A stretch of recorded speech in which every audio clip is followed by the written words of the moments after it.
Oh, look at Vince. No, See? First of all, that's after a full warm-up and a stretch. I just got off a bus. No, we just got out there. We just got out there, buddy. Oh, come on, Vince. That is the beginning of warm-ups. Vince, I know how this works, dog. Come on. Damn. You got 8 inches higher than I did right there. I'm just saying, you two were tearing it up when you played for the Nets together, and someone still has some elevation. And Ooh, that was a long time. Yeah. I'll take this mic off and go do it one more time. Rich, I don't think America needs actually, that. he should still be in the league. Oh, well, but no. I'm very comfortable right here. I was actually grumpy when I was doing that, and I'm in a much better place while doing this. Well, I'm going to give RJ the full shout out. Not everybody would go and do that for TV cameras. Your commitment, Richard, is all right up here. Thank you. Hey, Rachel, I wish you guys told me earlier. I would have sent a video in, and I would have tried it as well. Oh, I think that's going to happen in the off season, Vince. That's what I think. But this is the thing. Pip can do it too. You'd have to do it in shoes or running shoes and pants. Also, that makes it the same. That was a conscious choice, Richard Jefferson. You I'm knew not this gonna was come happening here. today. I got TV. I'm not coming in shorts with a Vince full is not going to sweat. have a problem, RJ. Vince is Vince is not going to have a problem. Vince can still jump from the free throw line. Yeah, welcome to the jump. I break this merriment up. I'm Rachel Nichols. I am joined indeed by an esteemed panel of dunkers. NBA champ Richard Jefferson, 6-time NBA champ Scottie Pippen, and the future Hall of Famer, the dunk master, the man who can do it all, 22 seasons, including just this past one, Vince Carter. Coming up, we also have the boss, Rick Ross, on the show today. He will stop by to discuss the Heat's chances coming back in these finals, how Heat fans feel about LeBron James these days, and so much more.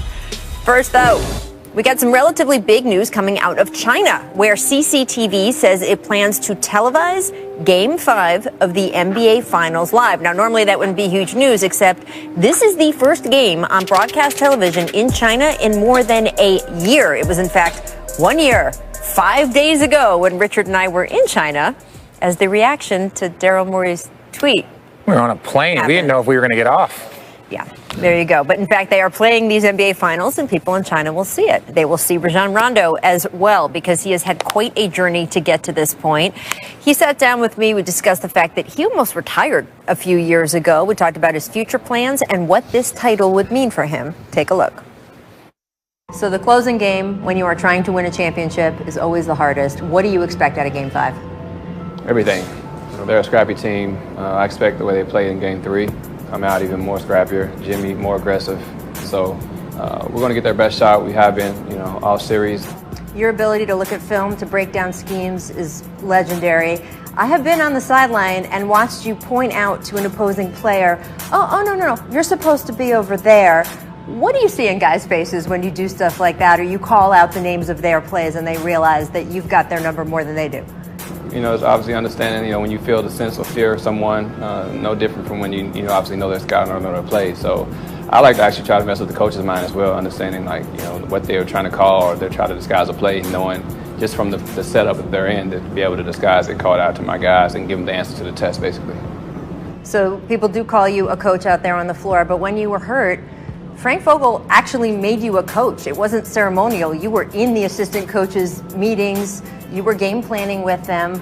What did you get out of that experience? Amazing experience. Being able to be inside a potential NBA championship, coaching staff meetings daily and learning. So I was just trying to be as much as possible. I actually recorded some of our film. I took a lot of notes down just so in the future, if I do want to become a coach, then I have, I've already have the blueprint on how to be a successful coach and how to conduct the meetings and giving my other coaches, assistant coaches, giving them a voice as well in the meeting. Do you think you're going to end up coaching in the NBA? I love to coach. I love to teach the game. I love to put people in position to succeed. So that is a recipe for a coach. I also, don't want to box myself in. I would love to be a GM as well. So those two are the paths I would like to go down, in the future of my career. I like that. I want to talk about a play where your vision really came into things during a game. In the Denver series, Anthony Davis hits that three that turns the series. You asked to be the one to throw the ball in. Why did you do that, and what did you see once you were out there? I just feel like I'm the quarterback, and people don't realize I had 5 turnovers that game, so it was kind of risky for me to put myself back, ask to check myself back in the game, and with no timeouts left, being able to make the right play within 5 seconds with, a 7-footer jumping up in front of me. So I'm a big believer in, I feel like I'm one of the best passers in either sport I play. disrespecting any quarterback in the NFL, but if I would have took that route, I think I would have been a pretty good pass as well. So it leads to translation in basketball and me being able to deliver the pass on time, on target. I don't want to shortchange your journey to get to this point, and it wasn't all a smooth road. No. We remember Dallas. You had a break with that team in the middle of a playoff series. I almost retired. Rondo does not want to play for Rick Carlisle. Rick Carlisle does not want Rondo being his point guard. Yeah. It is over. Rondo quit on his team. Oh. Did you worry that or think that you'd never play in the NBA again? I didn't know. I feel like the league, I don't want to say as a whole, but trying to get me out of the game for a while. Obviously, after that year, I didn't have too many teams calling. I think it was like 2 teams calling. Then I went up to Sacramento, so that was a big relief. Coming from where I came from the year before. So, like I said, everything happens for a reason. And I'm a big believer that cream always rises to the top. And I studied foot. I kept my head down and continued to work hard. And hopefully, tomorrow night will be another great feeling. And then here you are, 1 win away from another championship. But you have been 1 win away from a title before in 2010 with the Celtics, and you never got that win. No, I didn't. But obviously this is different. The mindset is different. The talent on our team is different, and the climate of where we are. Miami's a hell of a team. Obviously both teams here for a reason, and like I said, with the coaching staff and all the talent that we have and the level of focus that we're here in the bubble that we have, I think we should be able to get the job done. Thanks so much to Rajon Rondo for taking the time. And as you can see, playoff Rondo, not just something we say, a proven fact for his career. His numbers in the playoffs have risen across the board. So let's talk a little bit more about Game 5. Richard, you are especially equipped to discuss what it takes to come back from down 3-1 in the finals, being, the only guy on the only team that's ever done it. Back in 2016, LeBron and Kyrie each scored 41 in Game 5 to help keep your Cavs alive in that series. What is the difficulty? What is the degree of difficulty here for what you guys pulled off, especially those two? Well, you've already seen it happen a couple of times in the postseason, the 3-1 deficit. But I think here, this is something that, again, has never been seen. We keep running into things in this bubble. Normally, it's like, okay, we got to go win 1 game at home. Then we got to go and just do this road game. And then, so there's like a formula that you can convince your brain of. So I don't know if doing that is harder or if doing it here is harder because there's a constant. Everyone's on the floor. There is no home crowd. There is no away crowd. So I think truly it would be easier to do it here. No travel, no nothing. So I think the rhythm could get going easier here. And so that's why I think the Lakers really need to be on edge. Yeah, I mean, this would be a Lakers home game if we were doing a regular schedule for the NBA Finals. Yeah. And it will not be. It will be a bubble game. Yeah. Scottie, spinning forward to that game, who do you think is under more pressure here, LeBron James or Jimmy Butler? Wow, that's a great question, Rachel. I think in this game, there's really no pressure. You look at the Lakers, they got 2 games to really play with, really before the pressure even shifts to them. But for the Miami Heat, I think with the loss of Dragic and also not having Bam full strength, I don't see any pressure being in this game tonight. I think this will probably be the game that Miami Heat can come out and have one of their best games. They feel like probably Bam has had another game to get on his sleeve to play better, but I don't see any pressure in this game, and I think this is a game where Miami Heat can probably have their best game. Well, for me, I agree with Pip on this. I think LeBron has been through it all, understands the moment and what's at stake, and I agree. The Lakers have a couple of games in their favor, so there's no pressure. All right, but I think if I had to pick Jimmy Butler, out of the 2, Jimmy Butler is probably the one. He has to play, perfect basketball, and we have to see another Game 3 performance. In my mind, at the end of the day, I say if anybody has pressure, work with me here when I say this. I say Anthony Davis because he's the one who has the opportunity to play to win the MVP, to win his first championship, and in a closeout game, as you two know for sure, you want to play your best basketball in a closeout game, especially when you're the one up 3-1 to close it out. So, I picked Jimmy Butler for that reason, but I say Anthony Davis has the most pressure because he wants to play the best basketball right now. Yeah, look, when we look at Jimmy Butler, Vince is right. Like, a Game 3 performance is needed if there's no Bam Adebayo playing the way he did last game. If Duncan Robinson isn't playing the way he did last game. Those guys stepping up and, one, getting Bam on the court in the way that impacts their offense, that takes a lot of pressure off of Jimmy. Now he can just kind of go play basketball versus, asking to go score 40. So right now, I think it's LeBron. I truly believe that there is more pressure on Bron because Butler has actually added players on his roster. So Bron wants to close this out. When we are talking about legacy and once he wants accomplished, he wants to be the greatest of all time. And I think universally, even though he's on the Mount Rushmore, he needs to continue moving out, further and further down that list. And the only way that happens is if he wins more championships. And so, getting it done this year and possibly if he's able to win more, but the more pressure is on Bron. That's it. He's the best player on the best team with the 3-1 series. Well, I just want to add one point with the Jimmy Butler thing. You said he's how you said adding Bam and other guys playing well, but I feel like if Jimmy doesn't play at this level, he doesn't create easy shots for everyone else. Being the superstar and having that load, you have to do it all. And I say he has to play that with, alleviating pressure from everyone else, meaning making it easy for Bam to roll. Because when he rolls, you open up the three-point shot. But that's because Jimmy is aggressive. He has to be aggressive, and he has to play like Bam isn't on the floor. Yeah, but guys, let's be honest to ourselves. The Lakers have figured out an answer for Jimmy Butler, and his name is Anthony Davis. They don't have to put LeBron James on him. Anthony Davis have proved that he can guard Jimmy Butler and not allow him to bully other players around the court. Anthony Davis certainly really strong defending Jimmy, especially through the final 3 quarters of the previous game. But Jimmy Butler has definitely taken the "we have no pressure, no one expected us to be here, all the pressure's on them" tack. So we'll see which one pans out tonight. Coming up, Mr. Donovan Mitchell is going to be joining the show. He will discuss his social justice at the bubble. And I know that when you were down here, you were one of the loudest voices calling for civil rights, calling for people to be heard. What have you been doing since you left Fair Orlando to help push forward this most important effort? I think the biggest thing is, one, continuing to use that voice. I think the NBA, the NBPA, Dove Men Plus Care, we've all done a great job of finding ways to amplify our voice and allowing us guys to kind of use our voice in the ways we want. So for myself, finding ways to give back to kids, education, reform, finding ways to, just change the way Black men and women are perceived in the media and to people.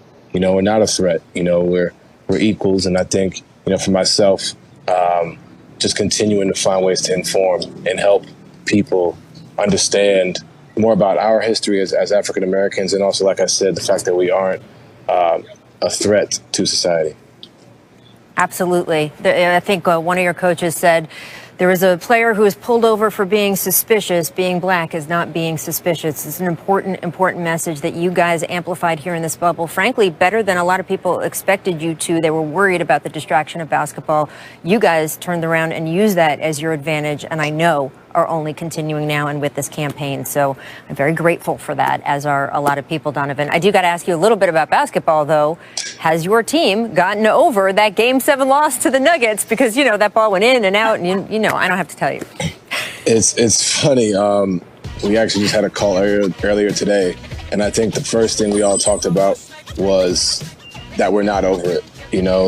Credit to Denver and what they've done, not just beating us, but beating LA as well. But, we felt like we were right there. We had control of that series, and we had a few mishaps that we didn't have throughout the series. And, we're going to look in the mirror and understand now we're getting Bojan back, 20 points per game, which definitely helps. But we're right there, and I think we're really excited for next season.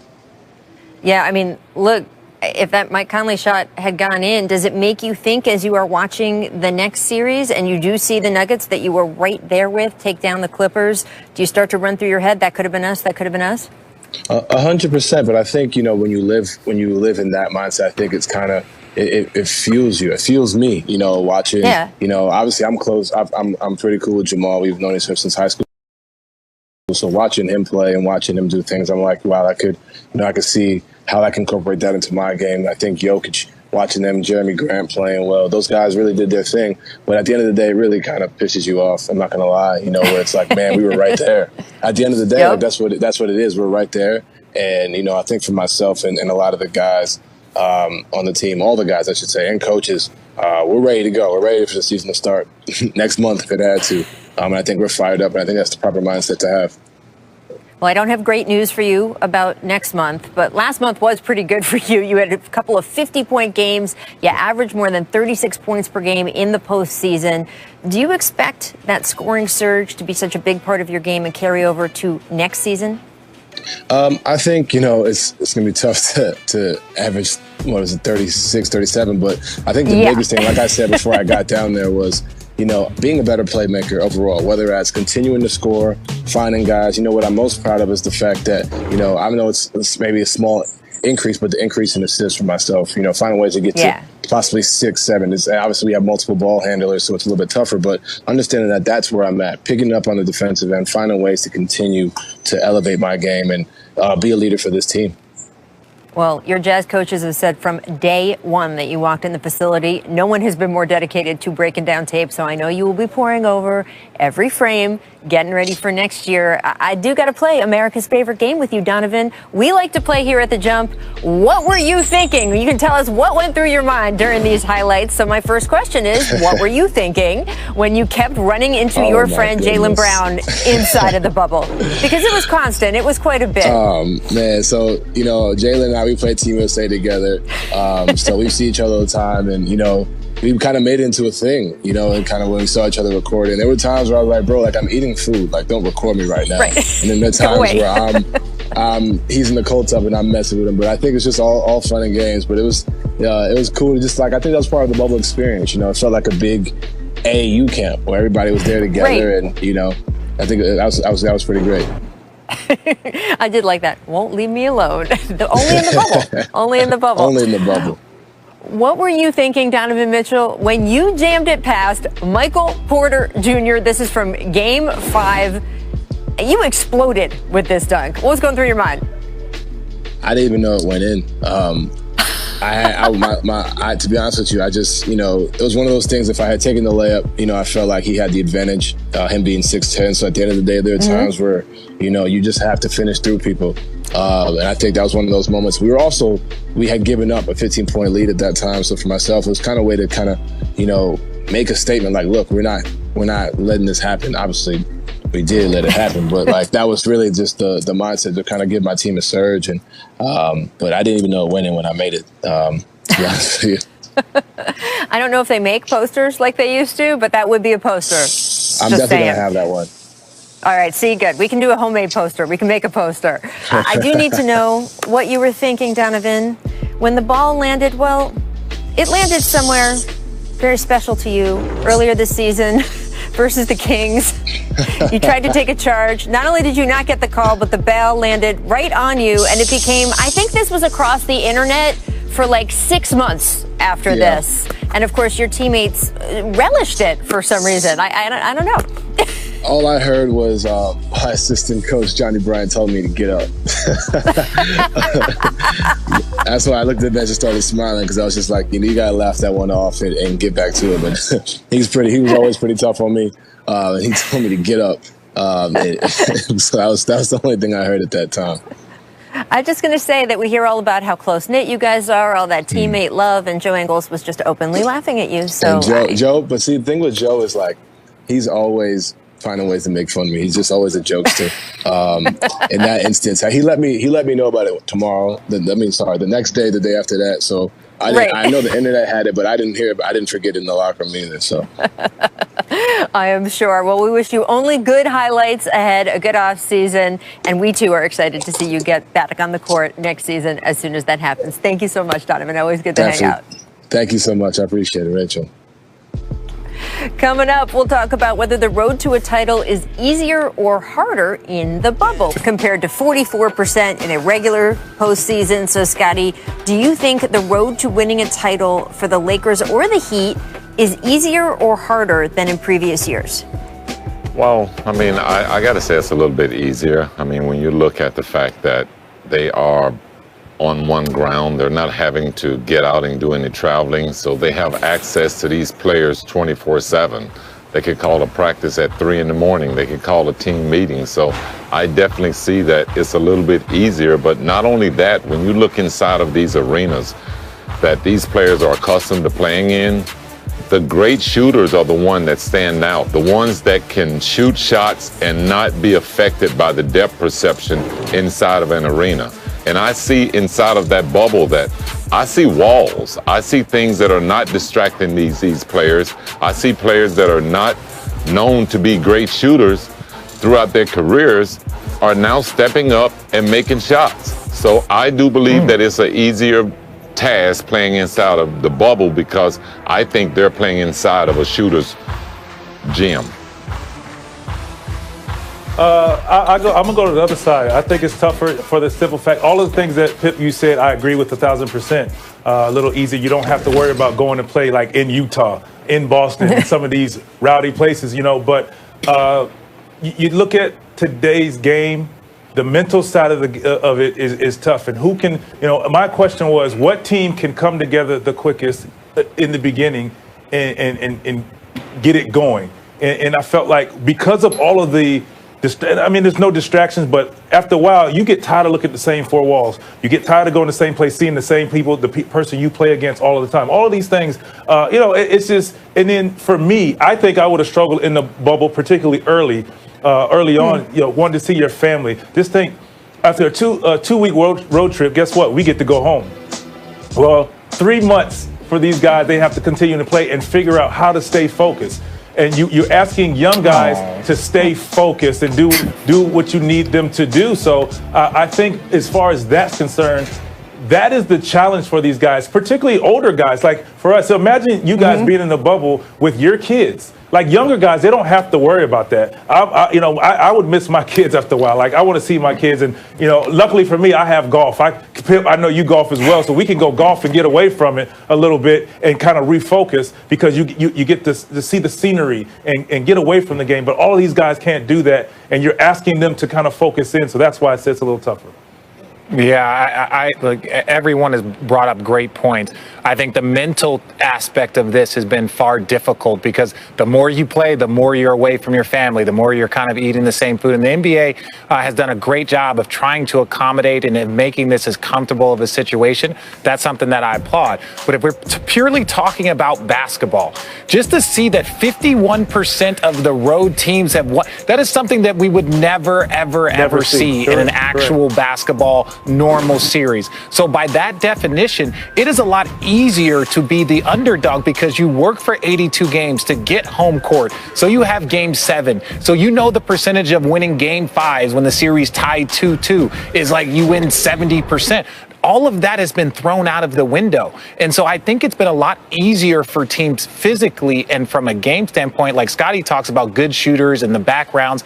It's been easier to do that here. From a mental, emotional standpoint, but more difficult. But from a physical game standpoint, there is no home court. 51% basically means that every game's a toss-up. Doesn't matter if you're home away because it is a neutral site. Look, it's just, to me, it's not about better or easier or any of that. It's about different muscles, right? So Michael Phelps is an elite swimmer, greatest ever. Michael Jordan, elite basketball player. If you put MJ in the water and you put Michael Phelps on a basketball court, you're not getting those elite results. Well, this bubble tests you in a different way. You will be a different kind of champion than you would have outside of the bubble, right? Absolutely. So I agree with Richard about the mental aspect just from being down here and what these guys have to see and go through every day. I think it tests those muscles more, and that is why we have seen the two teams that have ended up here are teams that had great chemistry all season because it tests that, and toughness. And I just think that it is a different kind of championship that tests different things, not better or worse. We're going to remember 2020 for so many reasons this year. This will certainly be one of them. Coming up, we got the Teflon Don, Rick Ross, stopping by to tell us why he is not counting down his hometown heat in this series and whether or not.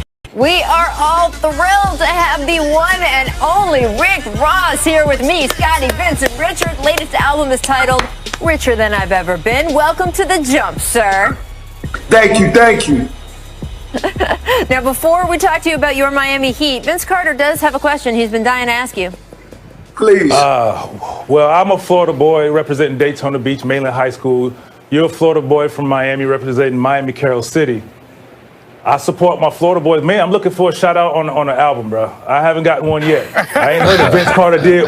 You know, that's what I'm just saying. We know we Florida boys look out for each other, my bro. That's too easy. I got you. You know what I'm saying? I'm going to say something like, you know, Vince Carter jumping out the gym. You know, that's it.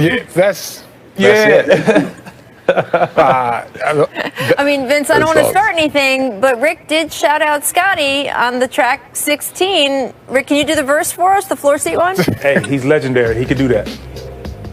Look at that. Pippen's legendary. Floor seat, heat, and pepper. That's what I'm stacking. Better put away a penny for the rainy day.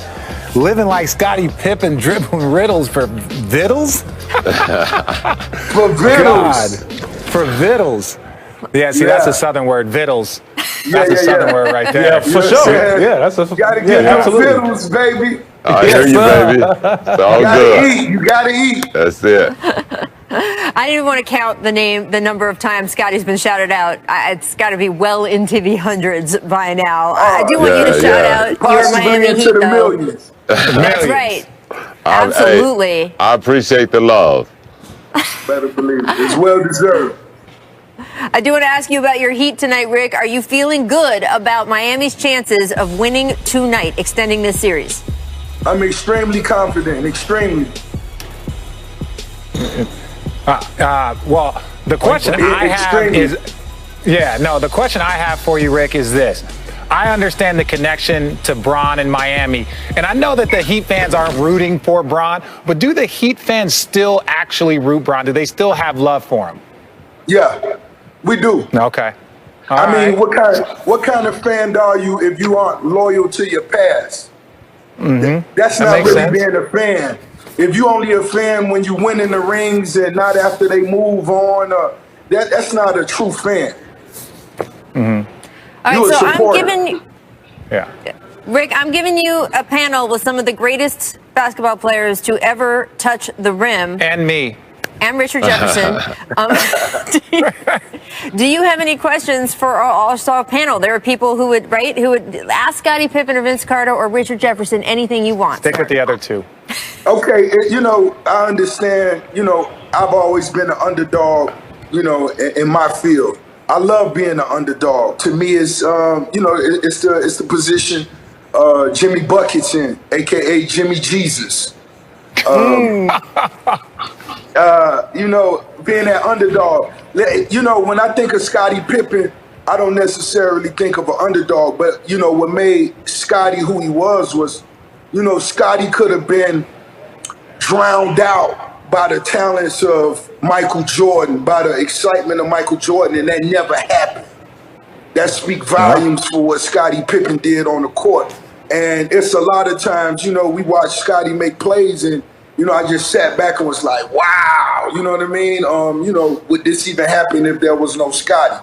So we know the value of Scottie. We know the value of Vince Carter. I just want from you guys the position that Jimmy Jesus said. How confident are you two tonight for the Miami Heat? I'm actually pretty confident in the Miami Heat. I feel very good that they're going to come out tonight swinging. I have yet to see them have their best game in the finals. So I expect tonight to be the night. For me, I'm not sure, but what I will tell you is this, what Jimmy Butler has instilled into that organization and to that team has been amazing. He has those guys believing, regardless of how they're playing and their record. And I think going in there, if they didn't have a Jimmy Butler who has his mentality, and like you said, that pit bull underdog mentality, it would have been a sweep by now. I think we all can agree with that. But with his mentality and the way he steps on the floor and plays, he has these guys believing. And then that's the one thing about it that always gives them a chance is the way he presents himself on the court every night. Well, Richard, you were on the underdog team of all underdog teams in the finals, down 3-1. Yeah, well, look, my thing is this, is that Miami Heat, just even the culture of the Miami Heat in the Miami City, Miami has like the glitz and the glamour of LA. You see South Beach, you see all that, but there's also another part of Miami that people don't really see that often. And that is the hardworking, the grinded out, the people that really represent the true force of that city. And that's what this Miami Heat team is. This is a team that they have a little bit of glitz and glamour, but really they are the working class, like everybody against us. And so that's why if you're a Laker fan, you should be more nervous about this game. Bam Adebayo's back. He had a game underneath his belt, all that stuff. Duncan Robinson, you saw how well he played once Bam came back. So I think this is going to be by far the toughest game. And I think Miami Heat's going to have their best game also. All right, Rick, do you feel better here? You got all three guys pumping your guys up. Oh, I'm feeling wonderful. Let's go Heat. I still call it the La Spoelstra Nostra, the Pat Riley conspiracies. That's what it's still about. Amazing. Rick, thank you so much for joining us. Everyone out there, stream the new album during this quick break. When we come back, I'm forcing Scottie, Vince, and Richard to make 51% of their games here in the bubble compared to 44% in a regular postseason. So, Scottie, do you think the road to winning a title for the Lakers or the Heat is easier or harder than in previous years? Well, I got to say it's a little bit easier. When you look at the fact that they are on one ground, they're not having to get out and do any traveling, so they have access to these players 24/7. They could call a practice at 3 in the morning. They could call a team meeting. So I definitely see that it's a little bit easier. But not only that, when you look inside of these arenas that these players are accustomed to playing in, the great shooters are the ones that stand out, the ones that can shoot shots and not be affected by the depth perception inside of an arena. And I see inside of that bubble that I see walls. I see things that are not distracting these players. I see players that are not known to be great shooters throughout their careers are now stepping up and making shots. So I do believe that it's an easier task playing inside of the bubble because I think they're playing inside of a shooter's gym. I'm gonna go to the other side. I think it's tougher for the simple fact. All of the things that Pip you said, I agree with 1,000%. A little easier. You don't have to worry about going to play like in Utah, in Boston, in some of these rowdy places, But you look at today's game. The mental side of it is tough. And who can, my question was, what team can come together the quickest in the beginning and get it going? And I felt like because of all of there's no distractions, but after a while, you get tired of looking at the same four walls. You get tired of going to the same place, seeing the same people, the person you play against all of the time. All of these things, it's just, and then for me, I think I would have struggled in the bubble, particularly early on, wanting to see your family. Just think, after a two-week road trip, guess what? We get to go home.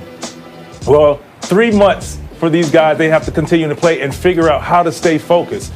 And you're asking young guys to stay focused and do what you need them to do. So I think as far as that's concerned, that is the challenge for these guys, particularly older guys. Like for us, so imagine you guys being in the bubble with your kids. Like younger guys, they don't have to worry about that. I would miss my kids after a while. Like I want to see my kids, and luckily for me, I have golf. I know you golf as well, so we can go golf and get away from it a little bit and kind of refocus because you get to see the scenery and get away from the game. But all of these guys can't do that, and you're asking them to kind of focus in. So that's why I say it's a little tougher. Yeah, I like everyone has brought up great points. I think the mental aspect of this has been far difficult because the more you play, the more you're away from your family, the more you're kind of eating the same food. And the NBA has done a great job of trying to accommodate and making this as comfortable of a situation. That's something that I applaud. But if we're purely talking about basketball, just to see that 51% of the road teams have won, that is something that we would never see in an actual basketball normal series. So by that definition, it is a lot easier to be the underdog because you work for 82 games to get home court. So you have game 7. So you know the percentage of winning game 5s when the series tied 2-2 is like you win 70%. All of that has been thrown out of the window. And so I think it's been a lot easier for teams physically and from a game standpoint, like Scottie talks about good shooters and the backgrounds. It's been easier to do that here from a mental, emotional standpoint, but more difficult. But from a physical game standpoint, there is no home court. 51% basically means that every game's a toss-up. Doesn't matter if you're home away because it is a neutral site. Look, it's just, to me, it's not about better or easier or any of that. It's about different muscles, right? So Michael Phelps is an elite swimmer, greatest ever. Michael Jordan, elite basketball player. If you put MJ in the water and you put Michael Phelps on a basketball court, you're not getting those elite results. Well, this bubble tests you in a different way. You will be a different kind of champion than you would have outside of the bubble, right? Absolutely. So I agree with Richard about the mental aspect just from being down here and what these guys have to see and go through every day. I think it tests those muscles more, and that is why we have seen the two teams that have ended up here are teams that had great chemistry all season because it tests that, and toughness. And I just think that it is a different kind of championship that tests different things, not better or worse. We're going to remember 2020.